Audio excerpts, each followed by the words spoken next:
So yeah, why don't we just go ahead and have everyone introduce yourselves? Why don't we go ahead and start with Mike, since it's your first time on the show. Go ahead and tell us who you are, and it looks like you got a lot of fans in the chat. So I think you're pretty well known, but go ahead and why don't you introduce yourself and tell us where we can follow you? My name is Mike from PA. People know me from my Twitch channel, which is the Central Committee. Um, I've been involved in leftist politics for the almost a decade now. I was there from basically the very beginning of the Bernie Sanders revolution from the progressive perspective. That was really one of my moments where I broke away from just kind of being a generic progressive guy, and he helped really radicalize me to the point where I helped found the DSA chapter in my local area. I've been helping leftist candidates from the state legislative level, city councils, local races. Been involved in issue campaigns for affordable housing and public housing. I've been involved just pretty much everything you can do, from issues to campaigns, where I worked as when I ran for office when I was a lib back then, to working in campaigns, campaign managers, political director, helped people raise money. So I've pretty much done it all in politics that you can do, from activism to issues to campaigns. And I started doing Twitch after spending a short stint at the Majority Report with Sam Cedar. I worked as a producer there for a couple of months. Nice. And then I realized, there's no one really doing this on Twitch. Why don't I give a shot having my own show? And to my surprise, it's actually become my main gig now because of the growth over the past couple of years. So I'm still there every day, starting at 10 a.m. Eastern until I get tired. And we talk about politics from a leftist perspective, and we run the gamut from talking about policy to electoral issues to whatever comes up, philosophy, history. So we have a lot of fun over there. Check it out. Excellent. And thank you so much for rating me earlier. No problem. It looks like I got quite a few followers out of that. That was the goal. I got a couple returning champions with us. Janelle, go ahead and tell us about yourself. You recently, this is, a little self-promotion here, but also promotion for you, released a podcast with a very long interview with me where I admitted to some things that I've never admitted to publicly, because you're just a damn good broadcaster. Go on. Hey everyone, my name is Janelle. I'm the host of What's Left to Do. We are a leftist podcast where I sit down with people from all across the left to understand their life and their life stories and how those things have contributed to them arriving at a leftist politic. And now that they're here, how do you understand the world? What is left for the left to do? What are the things that you're doing, involving yourself in, thinking about, theorizing, that are going to help us create the future that we want to inhabit? As Kenzo gave a tiny bit of a sneak peek, he was my latest guest from last week's release.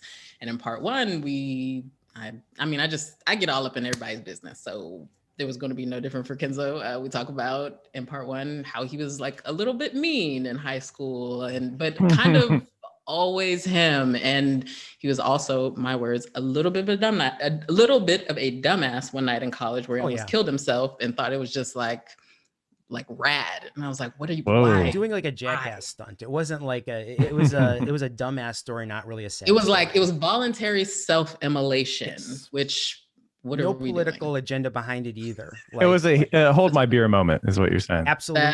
Perfect. Yes. Literally it. Someone handed him a beer right after he was done setting himself on fire, and he thought that was great.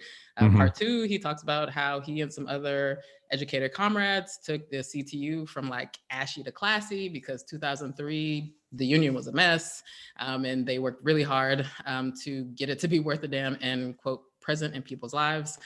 He also talks to us about, you gave us thoughts on like the you talked to us about a lot, but part one is up wherever you get your podcasts, and part two, he helped me launch my Patreon push. So that's patreon.com/what's left to do. And I look forward to being able to maybe one day interview the other guests on the show.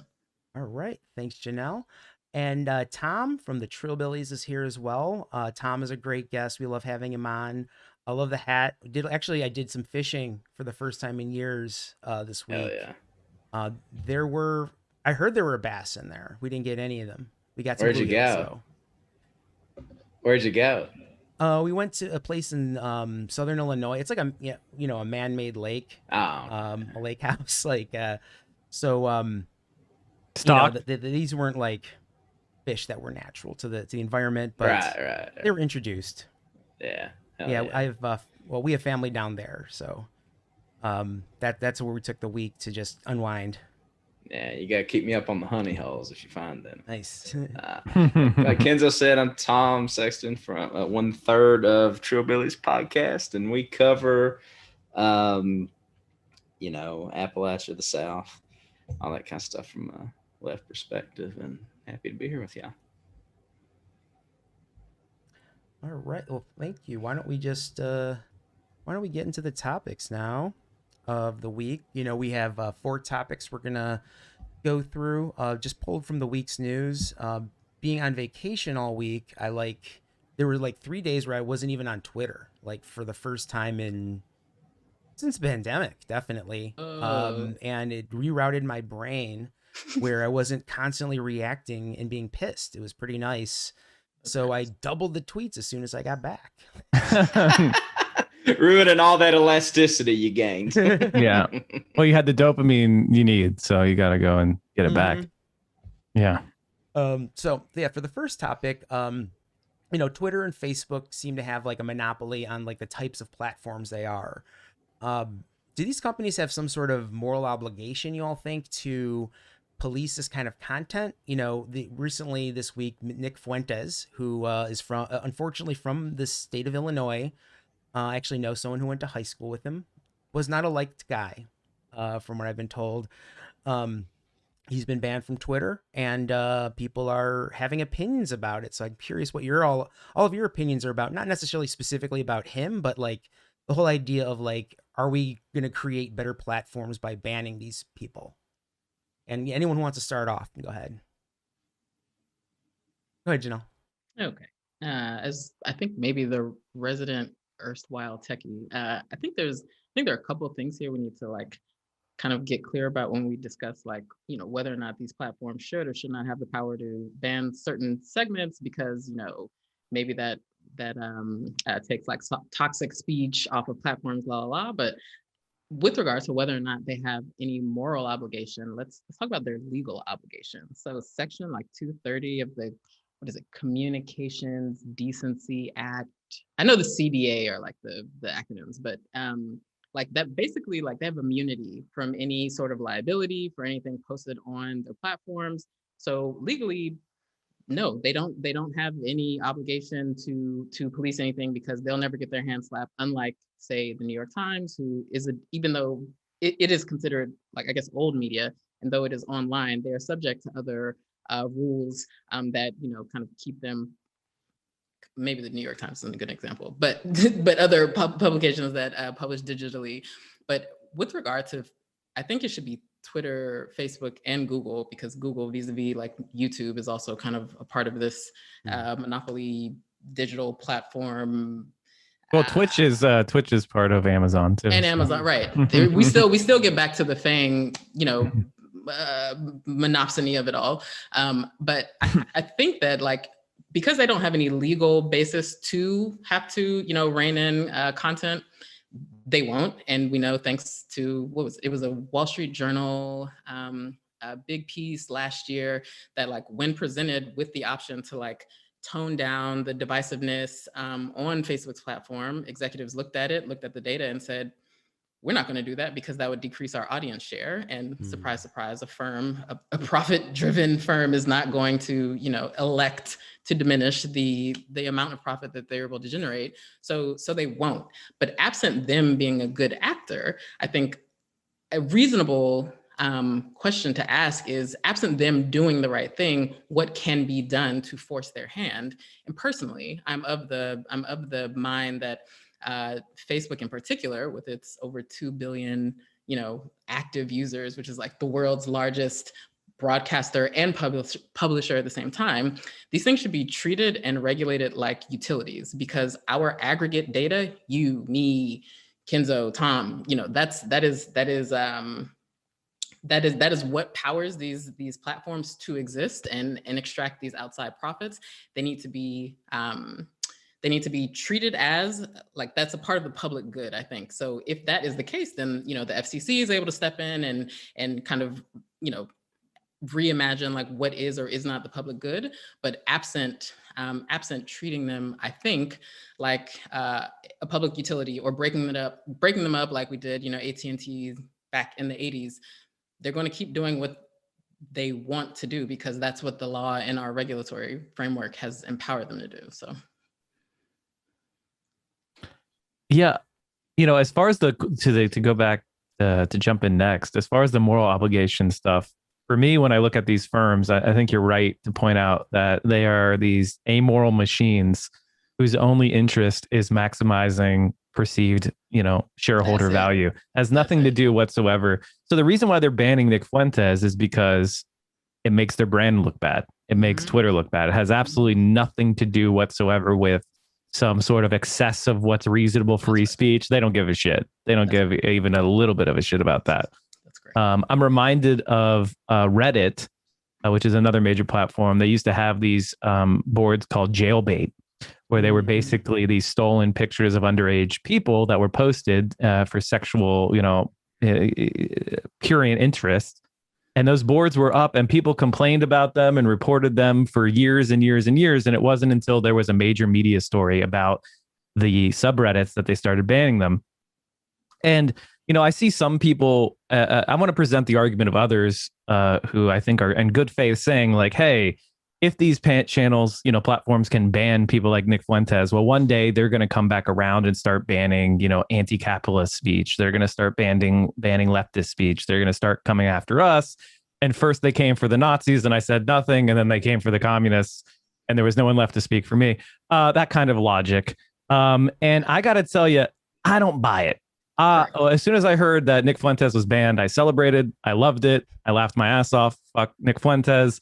When you look at things like Alex Jones and Milo Yiannopoulos, and the evidence is that deplatforming them works. And I also know that if I got banned from Twitch, that would work. That would deplatform me. That would be quite bad for my message getting out. I am not saying that it's not a dangerous thing and that I don't worry about it, because I do.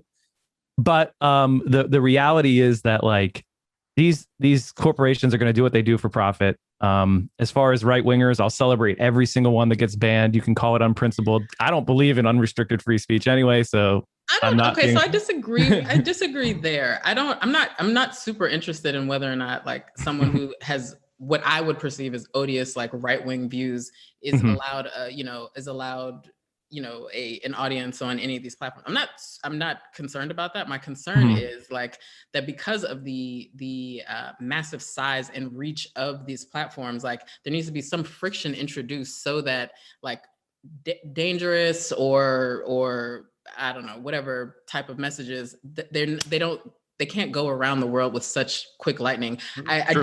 I get nervous though about the like it's the bad guys that they're going after thing, because what I think has happened, like particularly with like Facebook and YouTube recently, is like they are, because these are very much political actors, these companies, I get concerned about them wanting to reflect the conventional wisdom or the zeitgeist of like the liberal democratic hive mind, because that is dangerous to me. Like, for instance, like if what some people talk about is like, just, fact checkers on Facebook or any of these places. But like the way I think about it is like, if we were to have, let's say like a neutral, which there's no such thing, fact checkers, if we were to stand that up within Facebook, it shouldn't be internally because they're already kind of compromised. But like if that same independent or quasi-independent body wouldn't have flagged, what's her name? Like Judy Miller's like chumming of the waters for the Iraq war that were able to run without any question in the New York Times. Like if it wouldn't flag that, I don't think that it can be trusted to be neutral, because definitely not. All these platforms have an interest in kind of like staying friendly enough with the current kind of political makeup in Washington that could at any time like hurt their ability to keep amassing the power and profits that they have. So that's what I get nervous about, is that there needs to be more friction in the system. I don't, personally, if I don't give a fuck about what you're saying, cool. I mean, whatever. I hate whomever. You shouldn't have the power to like organize a genocide.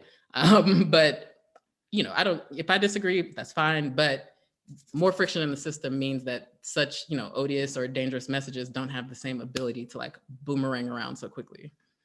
Yeah, I think what you're talking about here really is the lowering of the cost of being involved in like public debate, right? Before, you had to have a certain amount of capital to publish a zine or to have a television network or radio station, or so there was this big capital barrier to having mass media.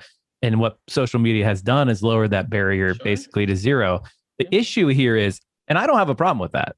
I think the only reasonable not the only reasonable solution. My proposed solution is that I am kind of okay with the idea that these platforms should be nationalized or taken over. Zuckerberg even floated that, like not that long ago. Taken over, but I would take away all of the capital accumulation to private individuals, like not partially nationalized, but like Zuckerberg, thanks for Facebook.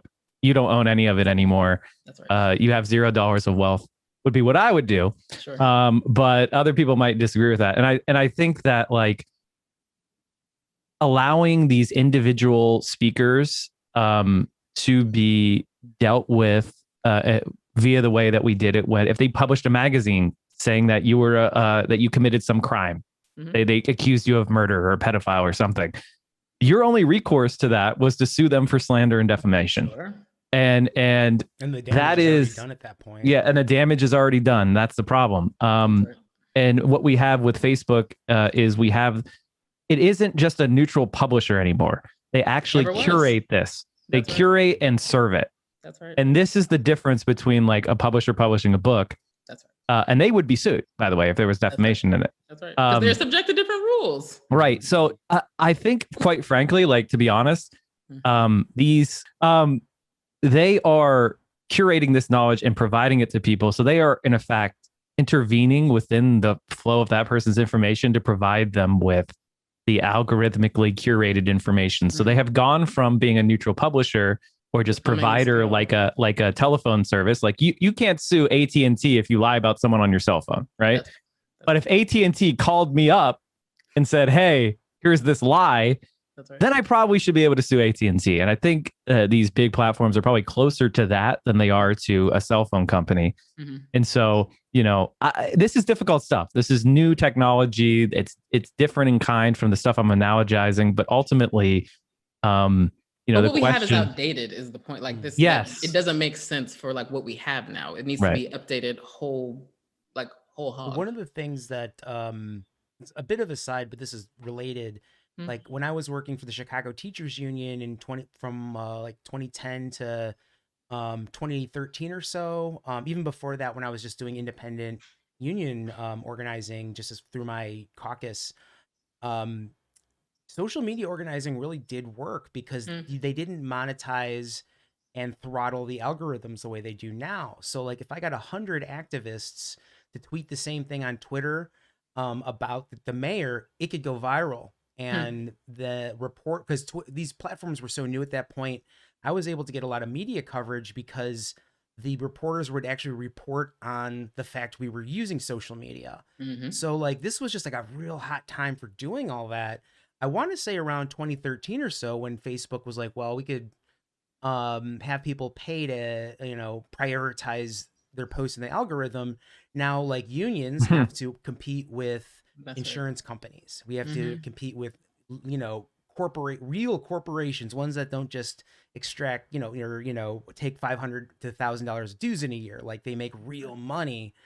And, when they have vested interests in unions being weak or progressive organizations being weak or politicians, progressive politicians being weak, they're going to be able to throw a ton of money at it and get the disinformation. That's how, the Uber proposition in California worked. Just disinformation, because Uber's going to have a hell of a lot more money than $200 million.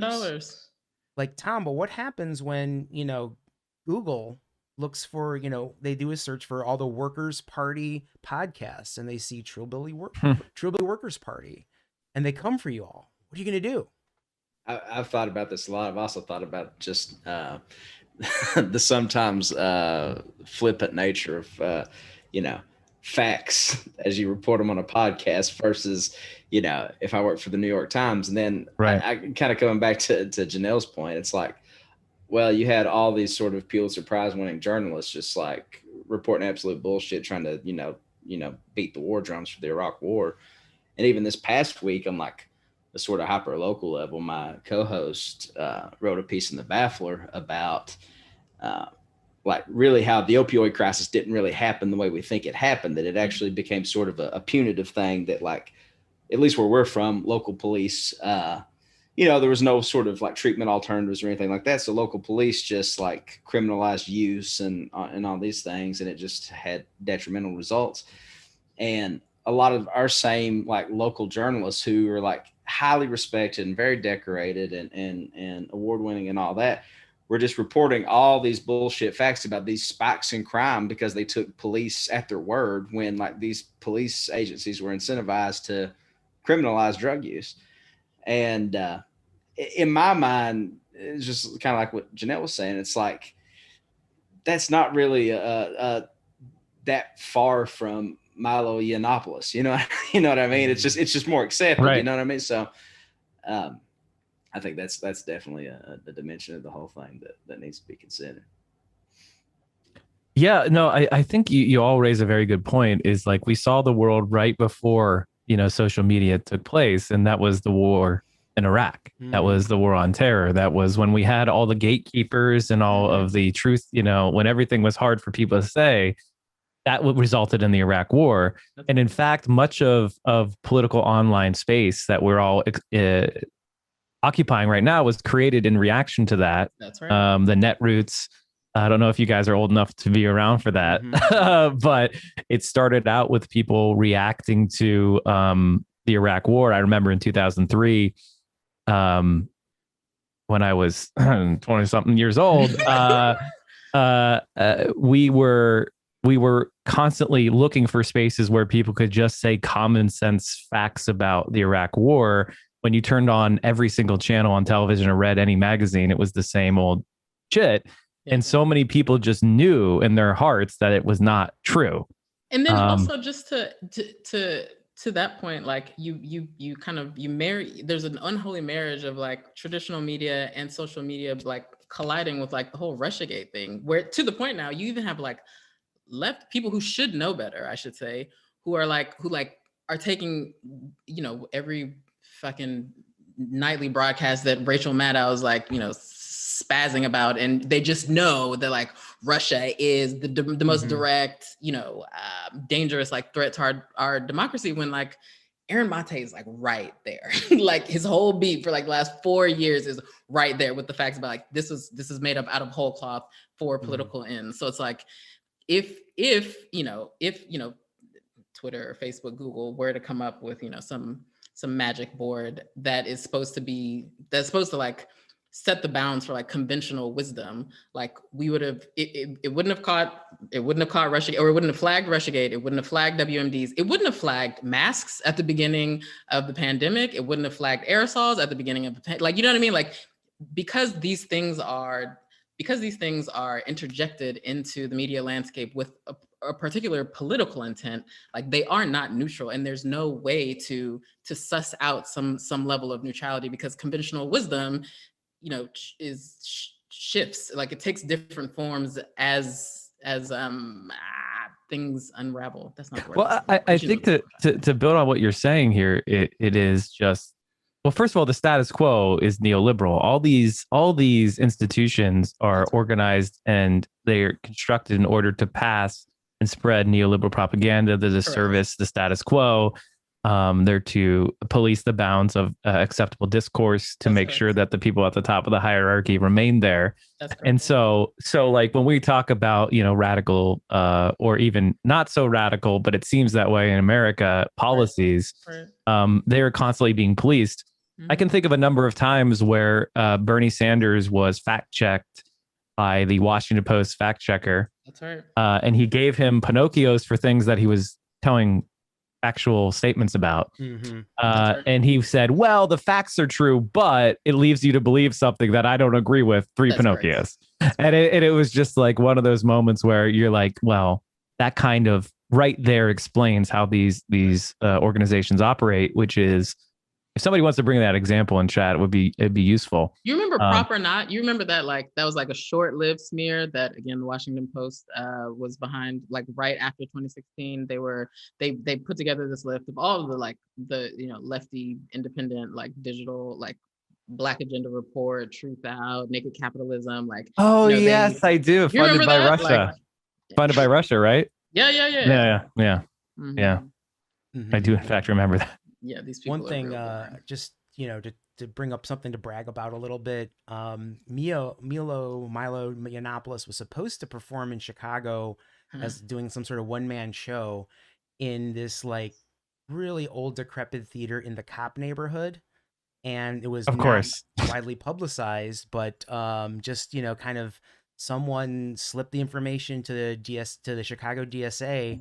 So we all made phone calls and we're like, if you want to reopen this theater, that's not the guy you have here. You're going to have more protesters outside than you're going to have patrons inside. That's right. That, was a good program because it did, we did this with, local Antifa activists, Black Lives Matter activists. This was something that we all could kind of get behind.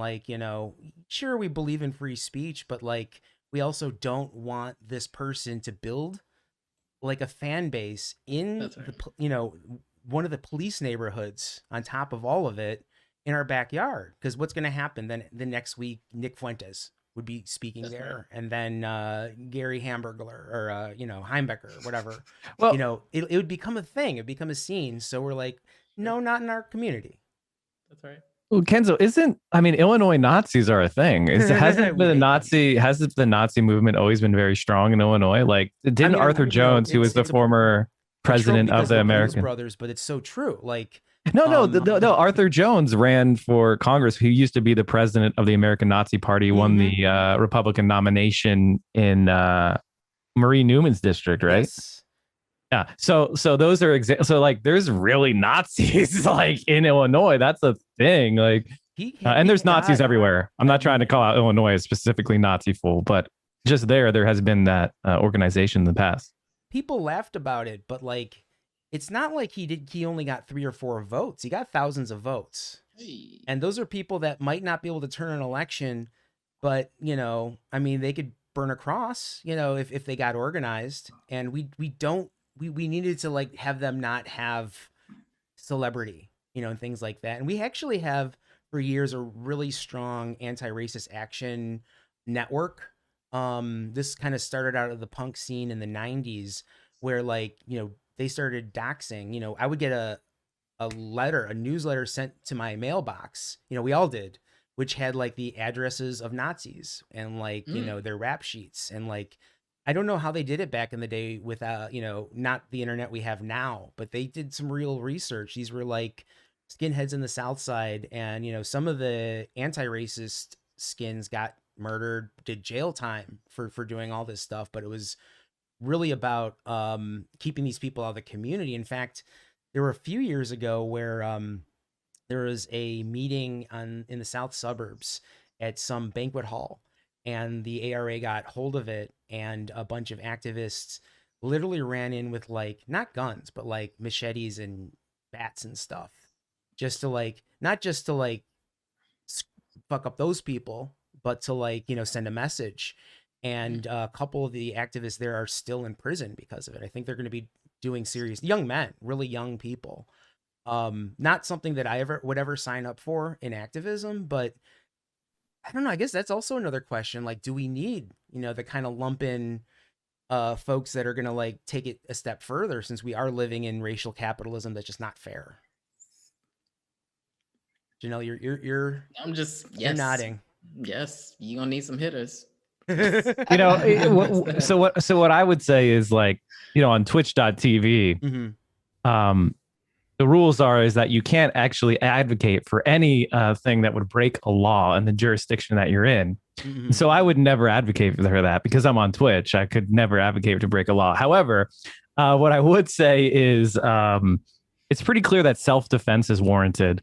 And, there was a Nazi punk group that was coming to perform in my local community and at a venue. And, our local activist groups managed to perform an Antifa action to get them kicked out, prevent that venue from ever, providing them the space.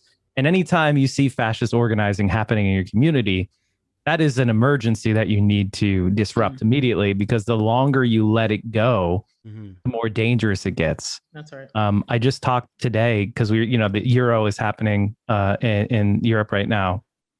And in Poland, which now has a far right, basically proto-fascist or pseudo-fascist party And in Hungary. power now, they began their organizing through ultra soccer hooligans. Yep. They got their street violence, their street muscle from guys that were really into the local soccer team, and they built off of that xenophobic mentality and people willing to do street violence, and they use that as muscle to intimidate and attack leftists. That's right. And known leftists were assaulted on the streets and assassinated and killed. Same thing happened with Golden Dawn in Greece. And that ultimately led to the Golden Dawn's destruction because of a coordination of activism and like prosecutions. The entire senior leadership is now going to prison in Greece. And so we see that same stuff today. Is like whenever you see somebody that's a fascist organizing, that is a threat, especially if you're a known leftist, that you should take seriously and personally, and you should do everything you can to disrupt it. So that's what I would say is disrupt their organizing. Self-defense is warranted. Obviously, we can't call for any kind of violence that would be against the rules, and we don't want to break those. Yeah, I would never. In fact, I would say that the first protest I ever went to was a protest against the Klan was rallying in Rolling Meadows, Illinois. And Illinois Nazis, they always pop up. And, this was a great lesson for me. I was a teenager. And the reason why they weren't able to organize from that event was that they had 12 supporters and about 300 to 500 counter protesters there. And we weren't doing anything violent. We were maybe giving them the finger. We were definitely giving them the finger, being vulgar, but, nothing violent. Because those 12 people didn't want to have to face a few hundred other people there. Of course. And I'm not even talking about violence. Literally, they couldn't look us in the eye. When they see that they're so outnumbered, marginalized, they're gonna get embarrassed. That's right. And the thing with Milo here as well, that was through phone calls. And this theater that wanted, they probably thought, okay, this could be a thing for them that they could do quietly and make it's capitalism. Mike, you were talking about, about deplatforming. It really is whatever their bottom line is. And this theater thought, oh, well, this is actually going to be very bad and not good for business. So I'm not going to take this risk. Right. So, that is really what I would more so advocate for. Yeah, use the master's tools, I know this conversation started with us talking about the platforms itself and how we should feel about it. And, am I still with you? Yeah. Yeah. Sorry about that. But I have no problem going to a venue owner and being like, hey, if you platform this Nazi, we're going to make sure everybody knows it. We're going to go to every community group, whether they are left or not, and get this known, and we're going to make you a pariah in this community. We're going to do our best to let everybody know. And I have absolutely no problem with that. I think that's a very important tool. Some people would call that cancel culture. I would just say it is called consequences. It's consequences. Exactly. It's telling people that we're not going to allow fascist organizing. And that's a different conversation from somebody who wants to de-radicalize from the right, and what we should do with those people and how we should treat them, and whether we should welcome people who de-radicalize from the right. And I have my own thoughts on that. And I'm sure you all do as well. This is a question of can the fascists actively be organizing and spreading their message now, and what we should do And I don't know about you, but I don't want to live in a world where we've waited too long and I go to a bar and then I get a knife in the kidney because people know me as a famous leftist, right? I want to snip that in the butt as soon as we can. All right, I think this is pretty related to the next topic, critical race theory. Seeing it a lot on Twitter. Very few people know what it is, but a lot of people have some big opinions on it, and there's a moral panic right now. And, whenever we look at any kind of moral panics, like the satanic panic, the people always have some sort of ulterior motive. They want to change some policy, they want to change something in our culture, and they find a kernel of truth in something that's very scary, and they just blow it up to make it really big. And I think in the case of critical race theory, the real thing is the fact that we're talking about race very bluntly and very visibly. I think you're giving people too much credit. I don't even think it's that. You don't. But okay. I'm hold my mule. Go off. No. I got one ready for you. But Tom being real quiet, he always got something to say, so he can start off this time. Yeah. The only other context I really wanted to add, though, is just the fact that critical race theory, it's a very specific, body of analysis and theory. And for example, like I teach Du Bois, I teach Angela Davis, I teach a lot of local activists like Marion Stamps in Chicago through their speeches and their activism. This would not be considered critical race theory because it's not in the world of people who actually study critical race theory. And yet that kind of work is being called critical race theory, like any mention of racial analysis. Where do you all think this moral panic is coming from? There's always a root, but I'm just wondering where. And Janelle, I know you got it ready. I'm dying, but I'm going to be quiet for like 30 seconds and I'm going to let somebody else start this off. I don't really know the origins of kind of where it started from, but it seems like it's just the natural progression of a buzzword that just kind of catches fire in a certain circle. And it's like when my coal mining brother-in-law is coming to me bitching about critical race theory, I know that like the tentacles jump the shark. Yeah, it's exactly right. So I don't really have a strong opinion about it, except to say that we did a bit on the show about it. And not really even a bit. It was just like we kind of treated it like it was sort of much ado about nothing. You know what I mean? Which I think that is the case, as far as these people are concerned that are like just are obsessing over this now. And like people thought we were being so flippant with that. And we're saying, because what we said was like me, Terrence, and Aaron. And we're like, Aaron grew up in New York City. Terrence grew up in West Texas and New Mexico. I grew up in the mountains. And it's like, just by show of hands here, who here was taught critical race theory in public schools? And it's like, no. And that's a pretty good mix of places to be from, So it was just, anyway. So I promise I won't talk too much on this question, but I would just say this. We don't need to question where it came from. We know where it came from. It's a guy named Christopher Rufo, excuse me. He's from the Manhattan Institute, which is a conservative think tank, propaganda outlet.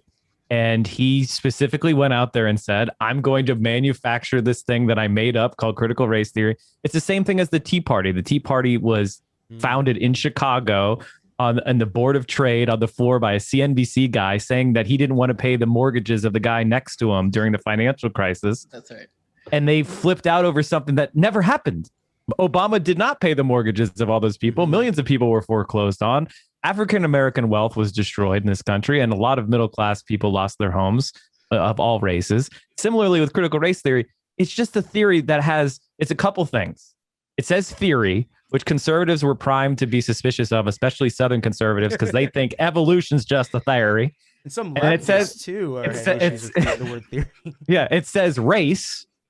So you say race to a white person, they're going to lose their shit. But then you also append critical. Oh my God. Now you're complaining. You're automatically criticizing. That's correct. So this was it's as somebody who actually did do critical race theory, because I went to a public law school at the University of Pittsburgh and I took a class called Race and the Law. So I actually took critical race theory, and it was a third year law level course. There is no fucking way that any of you took critical race theory, because I had to electively take it at the third year at law school. This is not something people are taught. All right. And let me tell you, if you actually took critical race theory, it would make you quite angry. They're right about that. They're right about that. If you actually understood how law was used to construct race in this country, if you knew that we had laws saying that basically white people could kill black people with impunity for hundreds of years, if you understood that there is a legal decision that says that kids in this country do not have a right to an education. That's right. If you understood the real roots, Plessy v. Ferguson and Dred Scott, and you really studied the legal institutions and how they were created, and redlining and restrictive covenants, and you went through the history of law and how it's been used to construct race and enforce racial segregation, even after the civil rights movement, you'd be quite pissed if you learned about the segregation academies that closed down public schools in Virginia for 5 years after Brown versus Board of Education. You hear me that right. In Virginia, when they heard that they couldn't segregate anymore, they shut down every public school in the state and said, fine, if we can't segregate, we won't fund public schools for any kid. Yeah, if you actually knew that history, you might be pissed and you might think, hey, maybe race has affected us up until this day. Anyway, sorry for the rant. It's just one of those things that to me is so ridiculous, so absurd. And I wish Americans really did hear critical race theory, because then they might understand why we have some of the problems that we have to this day and what real solutions look like. Go ahead, Tom. You were about to say something. Oh, no, I was just going to tack on to what he was talking about in the school shutdown in Virginia. And I think this is probably 2000. God, I'm not even sure when, maybe the early to mid-aughts sometime. The highest performing school in Mississippi, was mostly black school in the Delta, that produced Mississippi, a national teacher of the year, was shut down in a similar fashion. And it's like, I was just going to interject. I wanted to extend what Mike was saying, like can you hear me? Yeah, we can hear you. Okay. Critical race theory is 100% a right-wing confection, because they need an instrument for the midterm 2020s. Because if I'm reading things correctly, it looks like the themes that are emerging for the midterms, which I'm going to try to not have an aneurysm as I go through this. The themes that are emerging for the midterms are critical race theory, cops, and like bathrooms. Not that we just came out of a once in a century pandemic and anyone can run on like raising the wage floor or Medicare for all, again, because we just got through a pandemic, or any of these like very like material bread and butter things that like people would identify with. No. It's going to be bathrooms, cops, and critical race theory. Critical race theory in particular, because Democrats and Chuck Schumer were correct in their little shitty strategy about like, what was it? Every voter every blue collar voter we lose in Western Pennsylvania, PA, we're going to gain 2 in the Philadelphia suburbs. That's right. He was right, but he was wrong. He was right, but he was wrong. He was right in that strategy. Just Hillary was such an odious candidate that didn't work out with her, but it absolutely worked with Joe Biden. And because the coalition that like pushed him over the top in 2020 was largely suburbanites, white men, and independents, we have to like come up, we have to kind of allow themes to form that will allow us to play a little bit more offense on these things, in the hopes of being able to like continue to siphon off that this just enough the electorate that maybe we don't get our ass handed to us in 2022. However, I think that's a losing strategy, because how many seats do Republicans net need to pick up in the Senate? Just one. Yeah. Just one. And one of those seats is goddamn Raphael Warnock, who owes everybody $600. So it's like, and how do we think the critical race theory is going to play in Georgia during the midterms? Like, that's a losing message to even try and siphon off, respectable, woke suburbanites, particularly in Georgia. So it's like, it's a losing proposition, but because there's not there's not a ton to run on offensively for Democrats. They'll end up having to like play defense with this. But it's completely a right-wing confection that like nobody knows what it means because it's not a specter. Similarly to, I'm walking a little heavy right now. Similarly to how, my opinion, Democrats miscalculated with like the trans kids bathroom issue in 2016. Like you didn't hear about that after the fucking election because it was purely instrumental. You're not going to hear about critical race theory in 2023 because that's not the point isn't to like have this become, you know, a part of, you know, general American discourse. I just need to froth up enough people for 2022 and, you know, have, you know, lovely suburban white women and white men maybe feel just uncomfortable enough with the idea that their child is being, you know, radicalized in school to like, you know, vote Rand Paul in again. You know what I mean? Like, it's just, it's a losing proposition, but what else do they have to be offensive about? If they get their shit together on like student debt, which I interviewed Melissa Byrne, that's coming out in a couple of weeks. She has me hopeful about that. If they get their shit together on student loans, I see your face, Mike, I know. Then, you know, they've got a better chance. If, you know, they punted, they, you know, did the Lucy football okey doke with minimum wage, which was like a gimme. You know, 75% support, including like 45. That's got like majority support with the Republicans, but they can't even do that. That's right. But it's just like you didn't run on anything that people can hold on. I mean, sorry, you did not. They so far have not delivered much that people can hold on their hand. They didn't even beat giving out bigger checks than Donald Trump. Like you like. So here we are. You sent out 1,800. They sent out 14 bathrooms and CRT. What? Well, so you know, like to build on like the electoral stuff just for a second. Like, obviously, the Democrats. This is one of the least productive Congresses ever, and you know, I often heard people talking about Joe Biden, comparing him to FDR, and I often talk to people and say that FDR passed 17 major pieces of legislation in his first 100 days, and Joe Biden passed one. He's not one that was going to get passed anyway, whether or not he was president. Right. Yeah. So he's you know, he's not doing much, and they haven't passed much in the way of laws.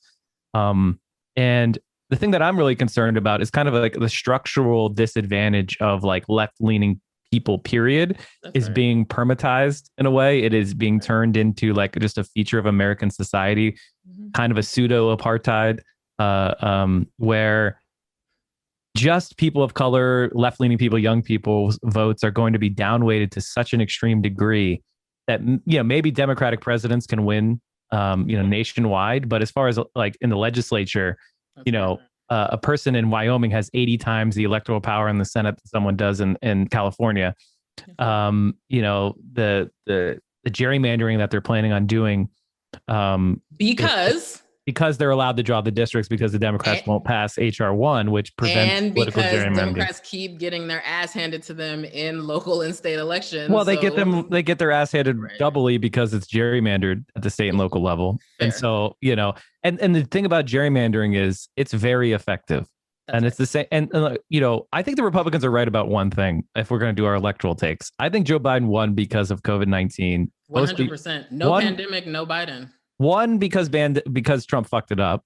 And two, because of vote by mail. Vote by mail gave Joe Biden the highest turnout that we've had in over 100 years. Nobody was as excited to run out and vote for Biden as they were for Obama in 2008, as an example, as much as he was a disappointment. They voted because it was easy and there was a good system. And the Republicans are right to say we would have won Georgia. We would have won Arizona. We would have won these other states that we barely lost. But it was that goddamn vote by mail. And they're going with a plan. And they're executing their plan, and they're getting away with everything they can get away with in order to achieve victory. Meanwhile, the Democrats, and they're doing it on party line votes down in these state legislatures. They don't care if a Democrat votes for that with them on their voter suppression. But at the federal level, we have to pretend like Joe Manchin cares about, you know, getting 10 Republican votes. We also have to pretend that he can't be primaried. We also have to pretend that the party apparatus is subordinate to him, which also makes me crazy. Like, of course, that's not something that can't be contested. That's a choice. You know, sometimes I tell a story. Like, listen, I know FDR and LBJ have they're problematic to say the least from a leftist perspective, but they did do a few LBJ things. understood power. Exactly. He would And look you in the face while he was taking a shit and whip some votes. And yeah, so I don't know if you guys know this, but his dick had a name, and it was Jumbo. And whenever he had a recalcitrant Democrat who wouldn't vote for the Civil Rights Act or something, he literally would bring him into the White House. Yeah. And when they were whipping votes for the Civil Rights Act, he took his dick out and he would take a piss right in front of the guy and be like, have you ever seen anything like this? You're going to vote for it. Now, this is toxic masculinity, chat. This is bad. I'm not saying show your dick to people, but the point is, but if it gets Joe Manchin on the level, I'll let it slide. Exactly. Because I wanted the Civil Rights Act. I want the Voting Rights Act. I want Medicare. They did Medicare, and they did it in 2 years. They didn't have computers back then. They went door to door, and they registered every granny and every grandpa. That's what they did to get Medicare for seniors when he passed it. So that's what it really takes. And to know Joe Biden, and according to a story I read a month ago, hopefully it's changed since then, but probably not. Joe Biden never once picked up the phone and even talked to Joe Manchin about HR1 or the PRO Act or a bunch of really good pieces of legislation that or talking him into abolishing the filibuster, marijuana, and there's all this stuff he can do on his own too. I'm sorry for ranting about Joe Biden. This is like my thing I rant about a lot, so I can go on this all day. But like, he could legalize marijuana at the federal level. That is an executive branch function according to the Controlled Substances Act. He could erase student debt tomorrow. He can do all this stuff that he's not doing. You guys mentioned antitrust. Joe Biden has not appointed anybody at Department of Justice as in charge of antitrust.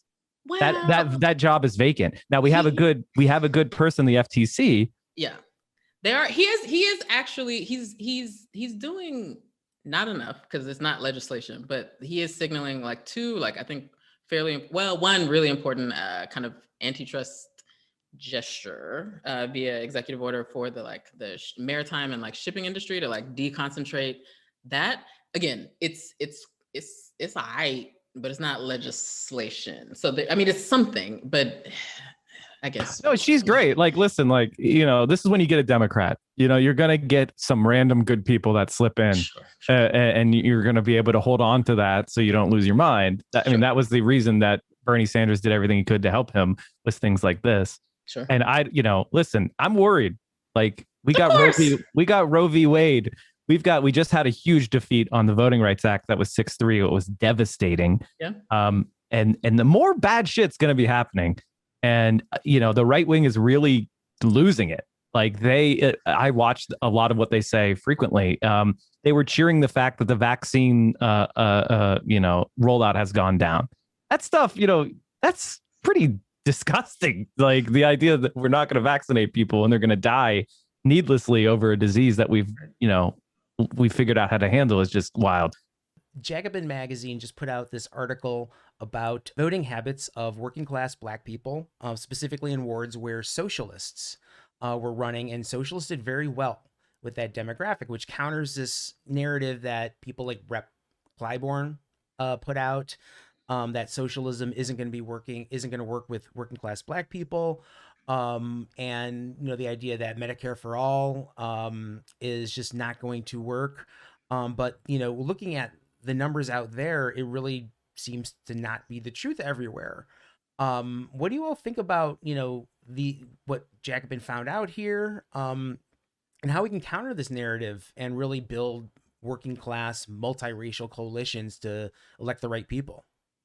I'm going to lob this one to Quiet Mouse again. We're going to prompt you for Charles Booker. Go.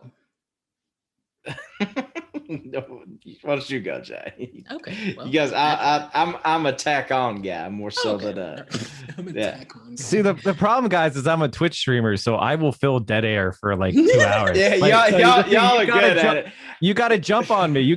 I'm just trying to help you. I'm giving you time to think. Talk over me. It's okay. Like it's fine.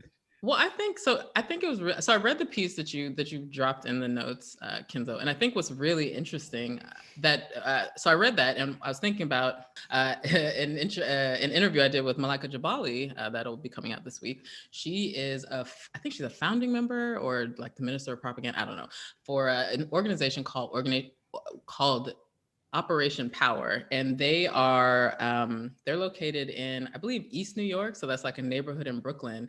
And like their explicit like mission is to like groom and run like revolutionary socialist Black politicians.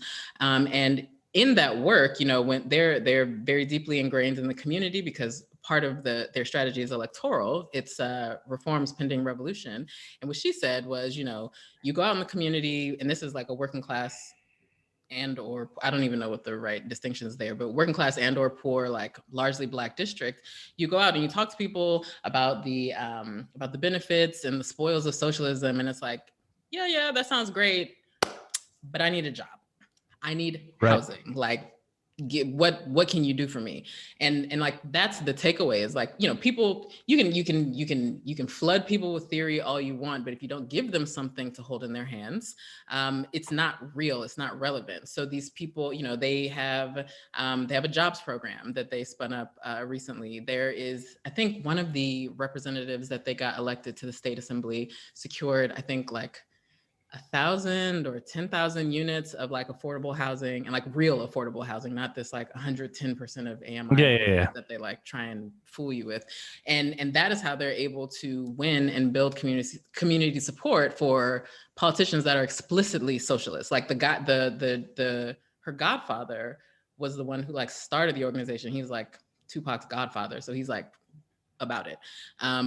So it's like, that is how you organize and you build like a base of multiracial working class power. Is you give people the things that they need, you show them what socialism does for them, because now they're benefiting from it and they will continue. It's very simple, because I think people, per the article and what they were saying was, you know, the way that capitalist elites, political elites, you know, they've quickly been able to identify and appropriate, you know, like social justice-y language, and like the idea of, you know, someone, you know, filling or checking the box of, you know, several ascriptive identities, like that is axiomatic of progress. And like people know that that's bullshit now, because we have a Lori Lightfoot, ridiculous ass.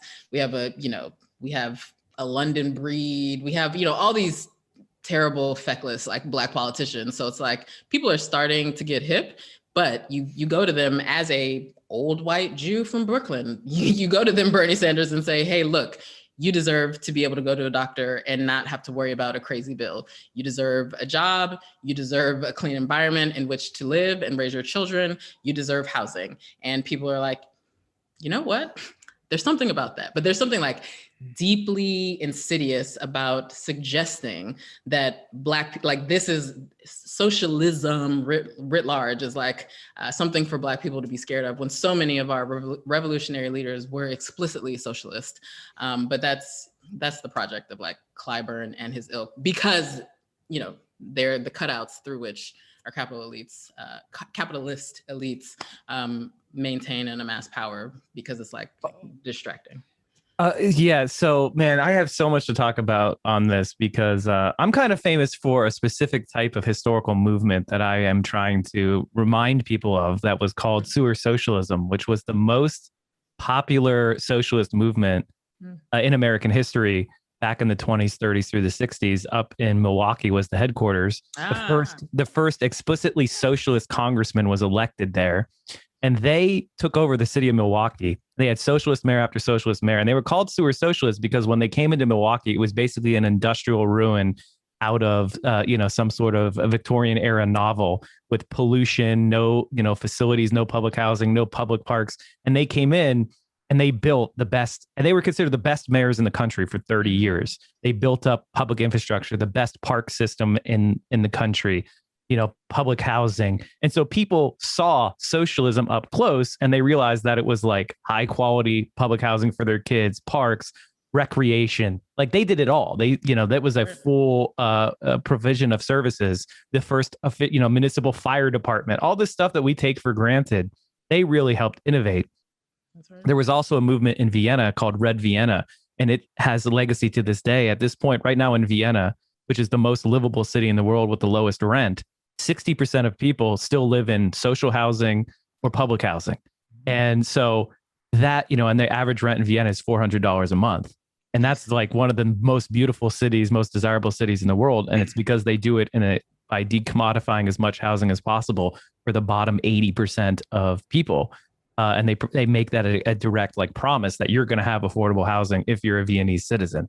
And so we have these movements in the past that we can look to and say like, hey, if we get municipal power, our job is to provide concrete public services to people and show them your life is improving because you voted for a socialist. Socialism means high quality housing, good schools, clean parks, and blah, blah, blah, blah, blah, blah. And like, that's the electoral socialist model. They were called sewer socialists because more radical ultra leftists within the American Socialist Party called them that, like, oh, they're the sewer socialists, to make fun of them. And they were like, hell yeah, we built the sewers in Milwaukee. There was shit on the streets before we came in. And now it's beautiful. And they kind of took that as a name, like, yeah, we're the sewer socialists. And so I've been trying to repopularize that as an idea, because a lot of people who are on the left don't know, like, what would a socialist do different than a Democrat if they were elected? Really?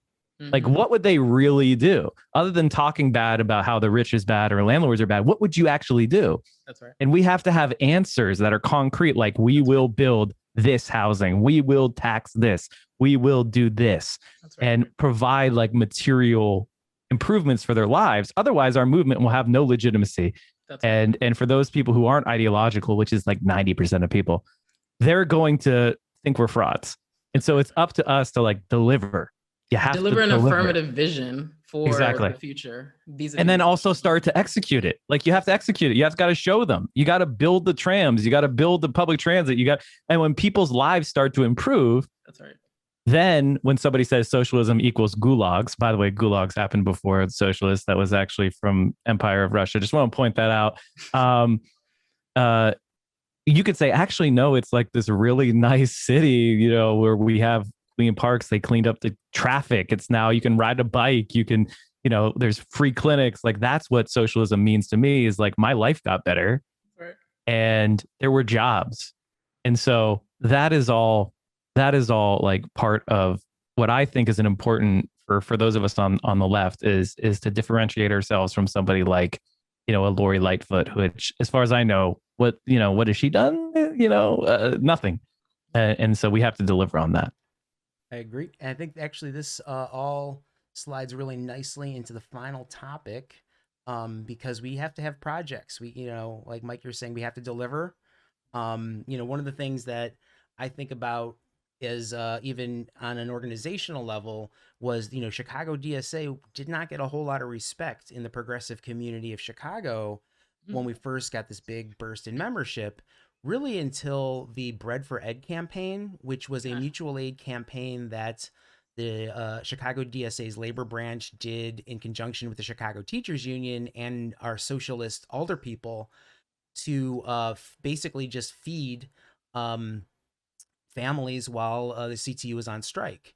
And the theory behind it was, if we had this kind of practice, we could extend the strike longer because families wouldn't be hurting for food. What, realistically, we weren't going to be able to feed every single family in Chicago. But what we did through that program, we raised $55,000.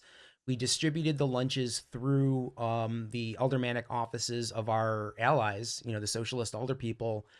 But what we really did was force the hand of the Chicago public schools, because we won a PR war there. When they were saying, oh, no one's going to feed the kids, we said, well, we're going to try to feed the kids, a la like the Black Panthers practice. And so what happened was CPS said, well, we don't want CTU and we don't want the DSA to look good. We're going to admit that we can actually feed kids during a strike. And they did a bagged lunch program during the strike. So we were able to actually deliver food to the families, through the state, who really was on the hook. Really, the state, they're actually not the state, but the city was supposed to be feeding these kids. And they used this as a tactic to force us to go back into the schools. And we said no. And I'm now looking at other things that we could be doing now, even though the left right now isn't in any power. DSA has been pushing for the PRO Act, this large bill of labor reforms that would make it easier I shouldn't say easier, I should say not nearly impossible to form a union, because right now the cards are just very much stacked against us, specifically with the transformation of work since the pandemic. Just organizing unions has become more difficult. And now the DSA, because of the success of that program in, calling our legislators about it, in, the AFL-CIO taking our calls about it, basically, because they see how important we've been on that campaign, the DSA is going to expand this program to push for a Green New Deal. So I just want to read the explanation here. It says, our campaign will organize key groups around public schools with the aim of politicizing a public institution that exists in every community and from which we can make broad-based demands for aggressive green investments. This is a campaign for dignified, unionized green jobs. It's a campaign for climate resilient and zero carbon public buildings. It's a campaign for high levels of public green investment in multiracial working class communities across the country. So I just want to kind of throw it out there, in a time right now where, leftists are definitely not in power. Should we be making these kind of bold demands? Yes. And is it strategically wise though? I mean, yeah, go ahead. This is an interesting question for me, because I'm not a member of DSA yet. So I wasn't. I just joined. Nice. Just okay. It's going to be the same dramatic people that I'm already very close to a service system. But yes, I will join. But I wasn't aware of this campaign. But I think because at the federal level, leftists and or whatever the term is that you prefer, leftists or progressives are largely away from power. I think we're closer to power at the local level, and we're able to affect the levers of change more. Not, it's not a given, certainly at the local level, but we're closer to those levers of power at the those levers of power at the local level. So I think it's worth a shot. I don't think that one eye should be kept on trying to affect things at the local level, via local school systems, but still an eye on how do we work to transform the fact that there are 100 companies that are basically responsible for all of the CO2 emissions on the planet. You understand what I'm saying? It's like focus on right here, but don't lose sight of where the real change needs to happen and how we can affect that. But I think it's worth a shot, and I think it's really smart to use schools kind of as the Trojan horse or test case, if that makes sense. So I support it. I need to join first, but I would support it. The third world malice to me says you only fight when you can win, but then I'm also a big fan of just giving shit to college try. So That's right. I actually have a small story about this. Where there's this small school district in Arkansas who basically had utility bills are one of the biggest costs that, fixed costs that schools have. And what they ended up doing is they bought a whole bunch of solar panels and then made a huge solar installation by the school district. And it actually started turning them a profit. Not only did they stop, they got rid of all their utility bills, they started turning a profit on their green energy. And they used that to pay for increased teacher pay, because as you could probably expect, Arkansas public school teacher pay was not that hot. That's right. And so this Green New Deal stuff, this is a win-win. This is something that I've been pushing at the local level myself, which is we need to have green investment, but the way we do the green investment matters. And the thing about renewable energy is you don't need a mine. You don't need a seam of coal or whatever. You can build these panels and these windmills almost anywhere. And so they should be owned by the community that the electricity is going to. We should reap the rewards. We shouldn't be building these and then handing them over to a utility for them to make a profit off of, or private enterprise and give them subsidies. We should have community-based investment. And I think schools oftentimes are some of the larger landholders in a local community, and they can turn, their roofs or whatever into places where solar panels are placed. They can cut down on the costs of heating, cooling, electrifying their communities. And this is part of that sewer socialism model I talked about before, is we should be pushing for stuff like municipal broadband. Like, you can get much faster internet, much cheaper if it's owned by the government. These ISPs suck at it, and the best internet is in the places where it's municipal based. And we can focus on delivering stuff in a decommodified way. We can try to socialize it, so we can turn it away from a profit seeking motive, and we can actually like lower the expenses of something like schools at the same time if we make those investments. And that's the type of stuff that's exciting and is doable, and there are examples already.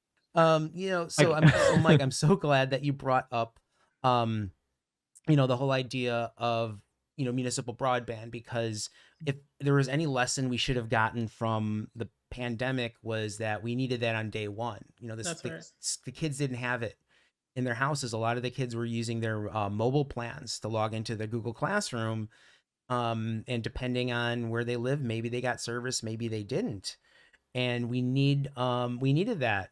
There were so many lessons we should have learned from the pandemic, and I think the big one that we learned is that we can't survive another pandemic. But also, piggybacking on the pandemic aspect of like public education, like it would be a massive jobs program if we used public schools to like overhaul, what's the word for it? Like air engineer, there's like a word for it, but like people who like engineer spaces so that the air is clean. Like that would be a massive jobs program that could start in the schools and maybe extend to other workplaces, which would help us survive, a cold and flu season on a regular year, but certainly another respiratory pandemic. But there are, I think there are a lot of sites of interrogation that schools can be used for to like get people to work, like, reimagining HVAC indoors. Like that's kind of a big project, and that's kind of necessary. And maybe next time there's a bat that sneezes on someone or whatever the fuck happened, the whole world won't have to stop, because we're able to operationalize like better like air exchange. You know what I mean? But like schools are, I think that's a savvy way of like starting with something. Yeah, I dropped a link to the story I was discussing earlier. I'm going to do it again in chat if anybody's curious about what I'm talking about with the Arkansas school. And like, so these are so like, when you say, hey, we should bring the Green New Deal home, and listen, every district is different, and there's going to be constraints for every district. So this is not a one size fits all that's going to work in every community.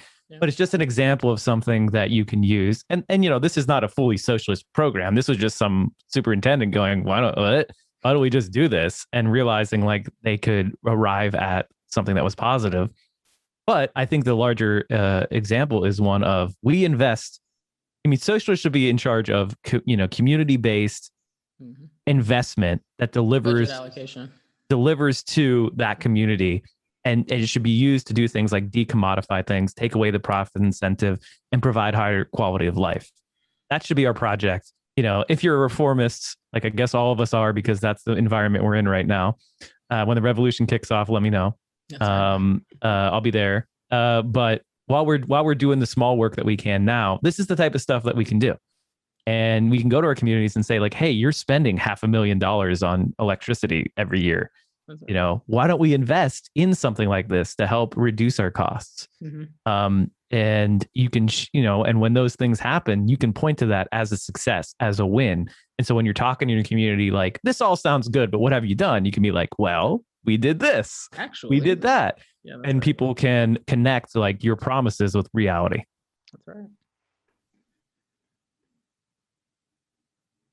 All right. I'm glad that we ended on a positive note, because there's hope out there. And I do think, that it is, we do need to be involved in our local communities, because I think that's where we can make the most change. And, and that doesn't just stop there either. Once you've built something in your backyard, you can, combine neighborhoods, and you can form coalitions, and basically the idea of being organized gives you some power, and it gives you more power than just being individuals doing things on your own. So even if you're a small organization, if you're very dedicated and you have a lot of integrity, other organizations are going to want to work in coalition with you. And if you can deliver, they're going to respect you. And that right now, I think, is something we could do now that, the left is not in power, is let's just try it. Like Tom was saying, like the college, well, just give it the college try. Yeah. And if it doesn't work, we'll take notes and we'll have a meeting and figure out, like, okay, what did work from this campaign? What was good? What could we learn from this? And then, fuse it, bring it on to something else, evolve these campaigns, and not get pissed off at each other about it. People fuck up all the time. But if we don't try new things, we're not going to learn. We're not going to be able to move forward. So before we sign off, I just want everyone, just if you want to add anything before, you can go ahead and do that. But yeah, basically just go ahead and plug all your projects and tell us where we can follow you. Why don't we go reverse order this time, Tom? Tom Sexton. You can find Trillbillies wherever fine podcasts are available. Our Patreon's patreon.com/Trillbilly Workers Party. And then launching this fall, I'm doing a new podcast with Gangsta Boo from the Academy Award winning 3-6 Mafia. It's called Faces in the Corner. That'll be coming out real soon. And if you feel like our Patreon's under construction, but you feel like being a sweetheart and preemptively giving us a love offering, as we used to say in church, it's patreon.com/Faces in the Corner. That's the Oscar award-winning 3-6 Mafia. That's right. Wow. They incredible. What soundtrack did they do where they won the Oscar? Hustle and Flow. That's right. That's right. So wait, what was it? I missed huge. It. What was Hustle the project? And Flow.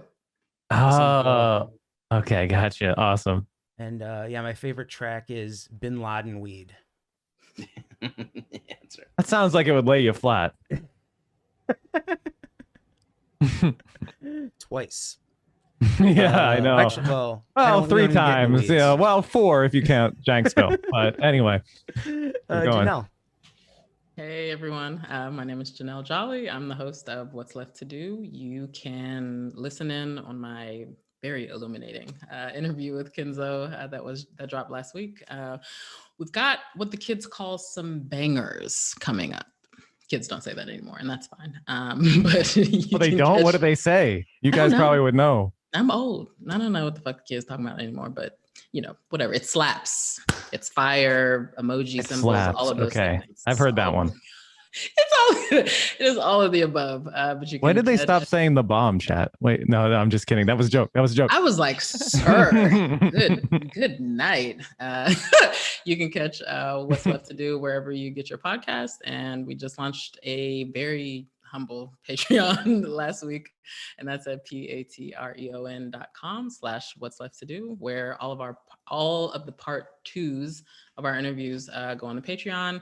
But if you can't swing $5 a month, don't worry about it. I get it. All the Patreon episodes will be unlocked after 30 days, because if I'm doing my job right, there's some good stuff there that may or may not help you plug in or get an idea of what's going on in all areas where there are opportunities for leftist contestation, because there's not just one thing that's going to get us to a better place, is my opinion. I think it's people, putting their shoulder to the grindstone. What is that saying? I always fuck it up. Nose to the grindstone. There we go. Putting their nose to the grindstone in many different areas. And so far, I've talked to people working on housing, working on labor organizing, working in the electoral arena, working in education, like Kenzo. Menstrual freedom was one. I didn't even know that was a thing, and I am a girl. Whatever. But we take a really interesting and deep survey of people on the left, and everyone has a story, and I'm a pretty good storyteller. Tell them, Kenzo. Yeah, you have to listen. You do. You have to listen. Yeah. All right, Mike. Everybody can get more of my rambling for hours at a time on twitch.tv central_committee. Eventually, I'm here most days, 6 days a week. I try to get on for at least a few hours, starting at 10 a.m. Eastern. So if you're an early bird, which I know a lot of you leftists are. You should come check it out. You should also do what I'm about to do, which is subscribe to Class Time. Class Time is a great program that has an actual organizer doing real shit. This is the type of stuff that I'm always looking for. Is I don't want people that just want to be famous, so therefore they started talking about leftism. I want people who are talking about leftism to make famous. So let's support a real organizer and somebody who will call me out when I fuck up, which is what I like to see. I don't want to do harm. So, and he'll do it in a constructive way. So subscribe to Class Time. Great panel. I had a lot of fun. So yeah, come check me out. And I know all nose related sayings, as you can probably tell. So I was happy to help you out with the nose to the grindstone. And yeah, come hang out. Projects that I'm working on right now. We just interviewed Ryan Grimm. Who else do we have? Who else did I have mods? There's some more mods in here. Tell me who I've been interviewing lately. I had Kenzo on the show recently. David Sirota on. I remember. David Sirota, that's right. That was a good one. Yeah, so that was fun. And Jamie's been on the show. We've had a number of people on the show, and I'm going to get more. I'm seriously considering make the trek out to Cleveland for a weekend and trying to help get Nina over the hump. Yeah, because why not? Yeah, we had Francesca on. We've had a lot of people on, so I want to get more organizers on. My door is always open. Anyone hit me up, and yeah. All right, everybody. Thank you so much, Mike, for that You're shout welcome. out, and thank you all so much for making this show great. Yeah, thank you all again so much. This was a really fun show. No problem. Anytime. I hope I didn't talk too much. I have a bad habit of doing that. Well, it's a talk show, so I love it when guests talk. Well, I want to do my fair share, right? I don't want to do the 70% that I did. But yeah, again, thanks again, everyone. Thank y'all. Yeah, thanks, Nice to meet you. Kenzo. Nice to meet you all.